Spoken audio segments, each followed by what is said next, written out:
You can start this one out. Texas Chainsaw 3D 2013. Film starring Trey Songz, Alexandra Daddario, and some others. It sucked.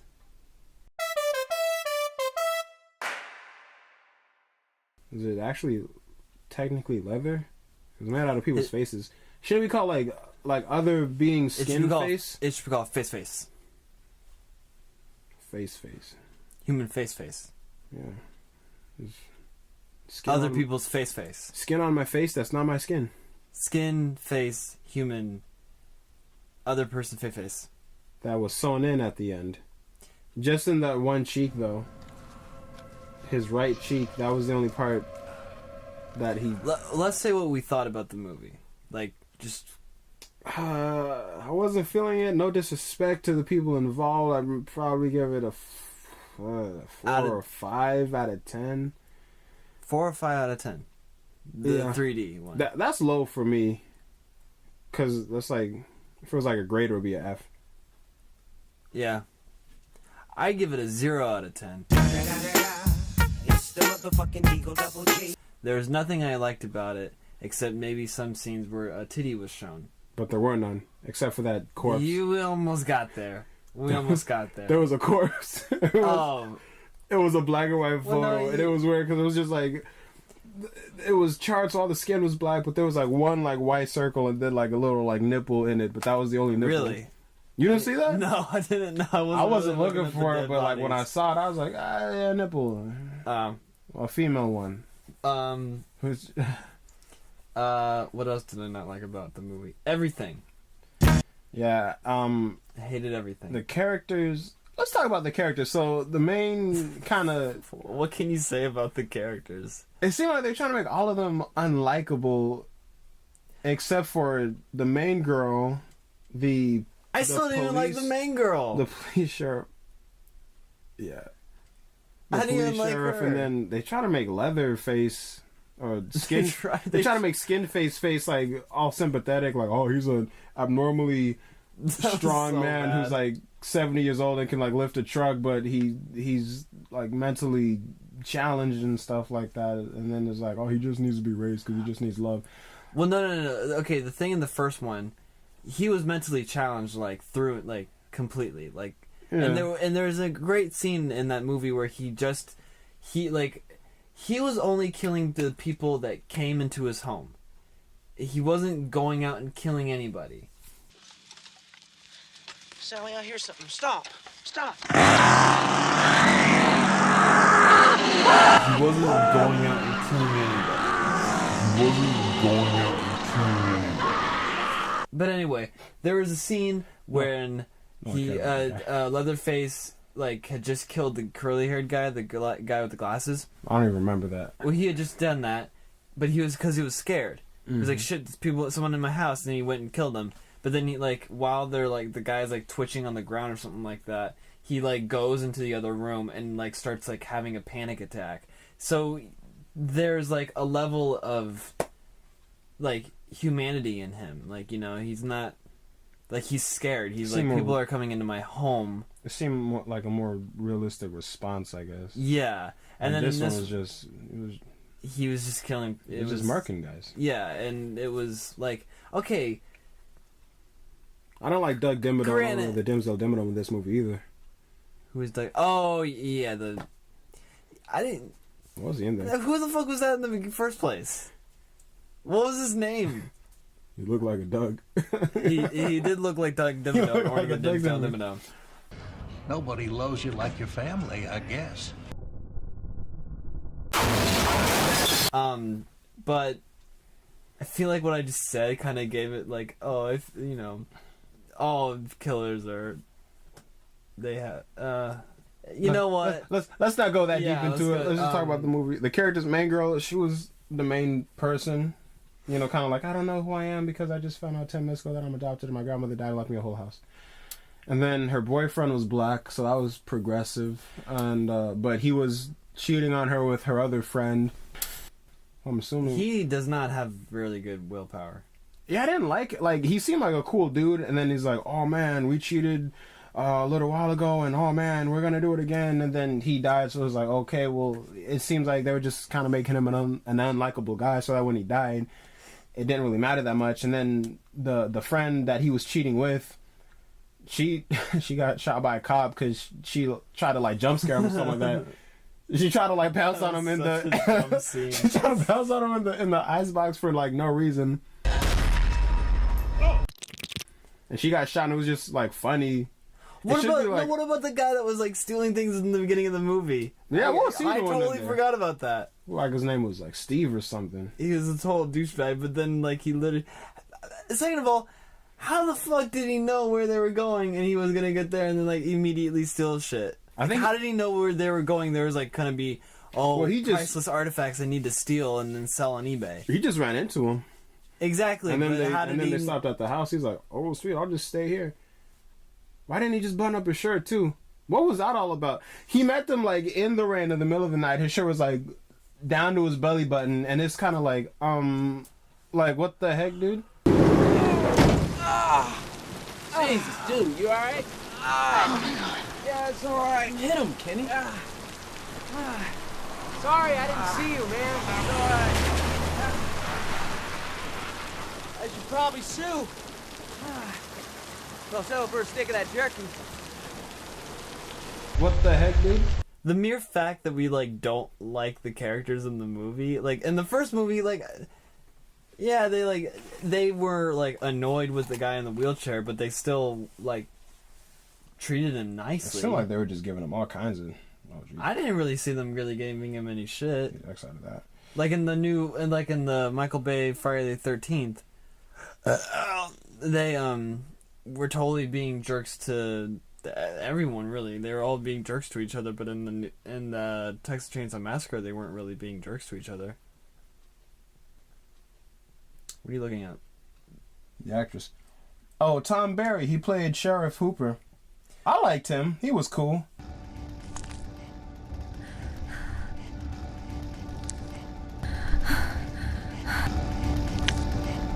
Another thing to think about, the mere fact that this movie was in 3D, that's dumb as fuck.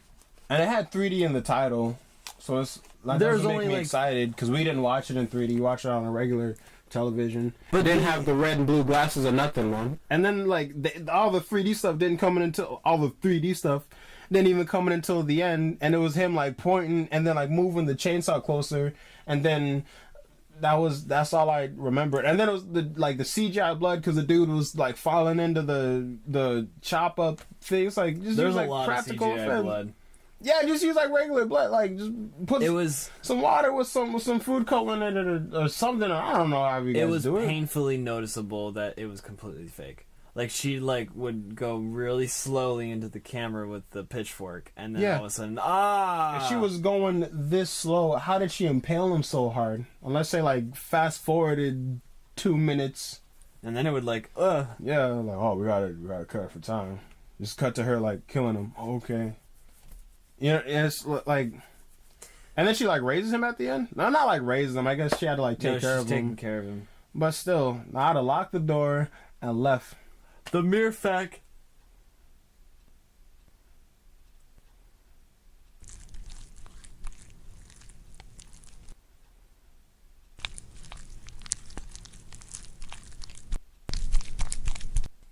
No. The mere fact that she even considered him, like, in some way, like... The mere fact that she would even consider, like, oh, I'm going to take care of him or whatever, but, did kill my best friends and go back into the house and I see their blood everywhere, and also there's, like, that room where their bodies are still there, cut in half, and their heads are Yeah, the gone. grandma was in there. Yeah. Yeah, no, totally. I'll take care of him. Chair. He is family, even though I just found out about it, like, 2 hours ago. It was a great corpse. They didn't even do anything cool with it, like have her, like, come to life like they did with the father in the first one.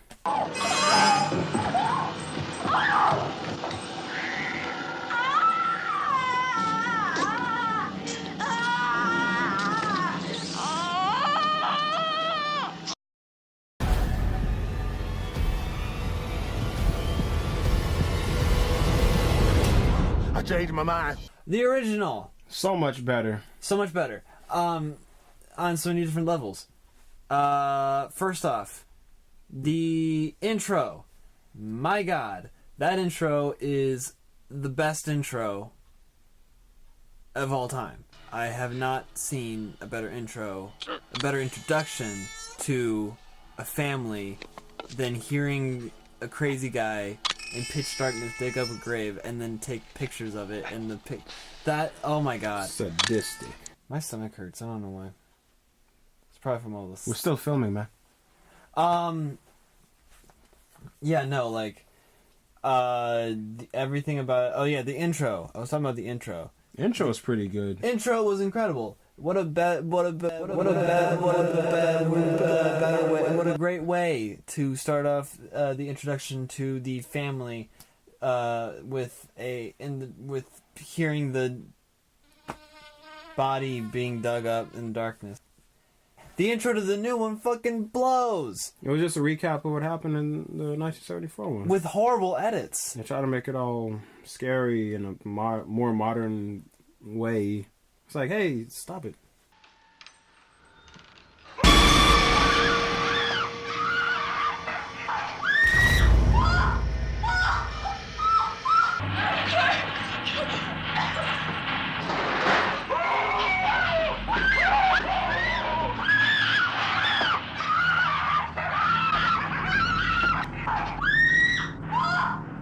Sadistic. Anyway, did they need to recap? I guess it did, because maybe not everyone saw the original one. But if they didn't see the original, then just do a remake. Well, they did. It was not in the early 2000s. There was a remake. 2003. Anyway, there another great thing about the beginning, the first one. The introduction to Leatherface is incredible. Also, just the I don't know, everything about like the filmmaking aspect of the movie, let alone like the dialogue and the characters and everything which are great. You know, I never really hated any of the characters, but the filmmaking aspect of it and like their shots and everything was fantastic. The ending was fantastic also. The ending was great, but I also loved the or like when what's his butt gets fucking like with the introduction to Leatherface, how he like trips into the doorway and then gets smacked in the head with a hammer. Like the introduction to Leatherface is so short, but yet it's so like I don't know, it just says so fucking much, you know? It's so fucking simple. He just hits him in the head with a hammer and then closes the door.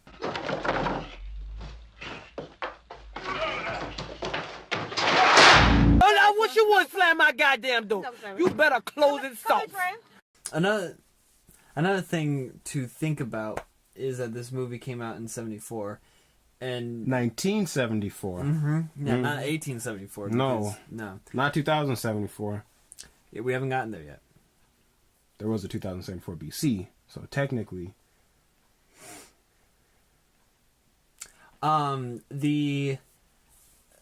It came out in 1974, and yet we watched it today. We watched it A couple months ago. This year, and it was 2017. It was still scary to us. Like, it was crazy. Like, I wet my pants. I mean, my bed. Excuse me.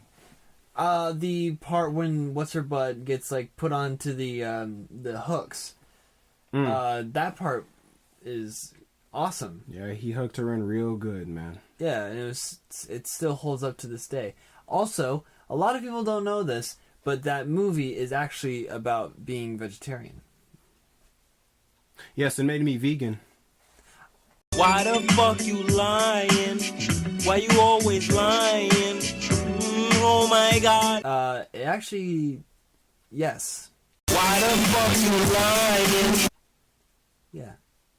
It's all about the animal cruelty in the slaughterhouses, and also the fact that, yeah, these people are cannibals and they're eating meat, but they're still treating these people as you would to a human being, or as you would to. They're treating these human beings as you would as like a chicken or a cow. They're treating the human beings like animals. They're treating the human beings as if they're not human beings. Yeah, I mean, human beings are animals, though. But they're treating human beings you would like they're lower on the food these people chain. They're treating them like animals, yeah, like how we treat animals to this day with the chickens and the cows and the pigs and fish. We see that as like, oh my god, that's disgusting, but yet it's like, fuck man, we're doing that to other animals that have thoughts and they have emotions and, you know, they have families. Yeah, they have families. But yet, it's okay that we're doing it. You know, it's kind of like this whole vegetarian veganism sort of thing, but yet it's in a horror film and it's actually really scary and really good. Yeah. It's a really good thrasher movie. Yeah. I feel like also like with this newer Texas Chainsaw Massacre movie, there wasn't like a hidden meaning behind it. It was just like... Though there was no hidden meaning behind this one. The filmmakers did come out, the early one, they did come out and say that it has a deeper meaning to it. And it's about vegetarianism and everything. Not veganism? No, because veganism is just like cutting out the dairy and the honey and the eggs and everything, but vegetarians... Everything that comes from an animal, but vegetarians just don't eat meat. But they drink milk and eat cheese and stuff like that. Mm-hmm. Vegans don't eat anything that comes from an animal. Not even like the fur? Nope. We can't even buy leather and stuff like that. Nope. Can't eat the scales from the fish? Nope. The snakes? Nope. The eyes? Nope. Fish? Nope. The eyes? Nope. The snakes? Nope. The fur? Yeah. What the heck, dude? Anyway... yeah, no, the old Texas Chainsaw Massacre, it's a wonderful film and you should see it. 9 out of 10. 9 out of 10. This new one that is the most recent one, I believe. 4.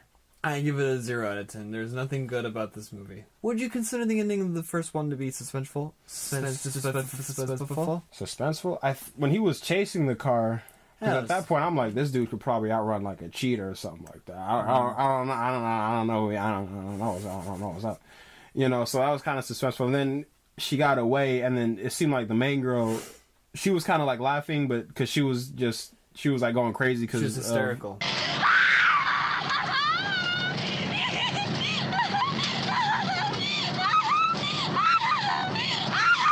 Yeah, the ordeal that she had just experienced, and then Leatherface started like doing this interpretive dance with the chainsaw, which I personally found very moving spiritually. I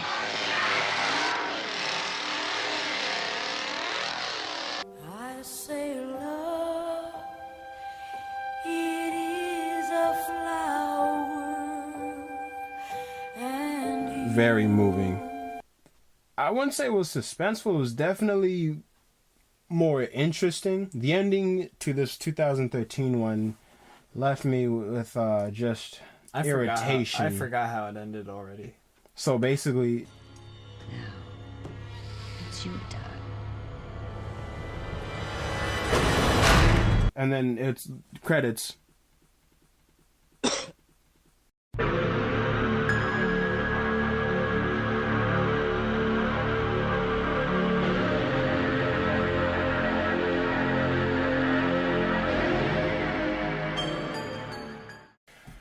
Basically, the first one was good, the second one sucked in our opinion, and, yeah.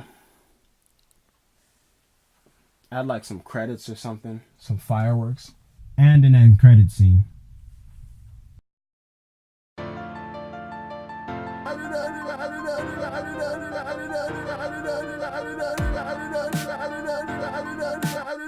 That's crazy. Jimmy Turner, my name is Doug Dimmadome, owner of the Dimsdale Dimmadome. Thank you for locating my long-lost son, Dale Dimmadome, heir to the Dimsdale Dimmadome fortune. If there's anything I can ever do to repay you for your kindness, all you need to do is ask. That's right, Doug Dimmadome, owner of the Dimsdale Dimmadome.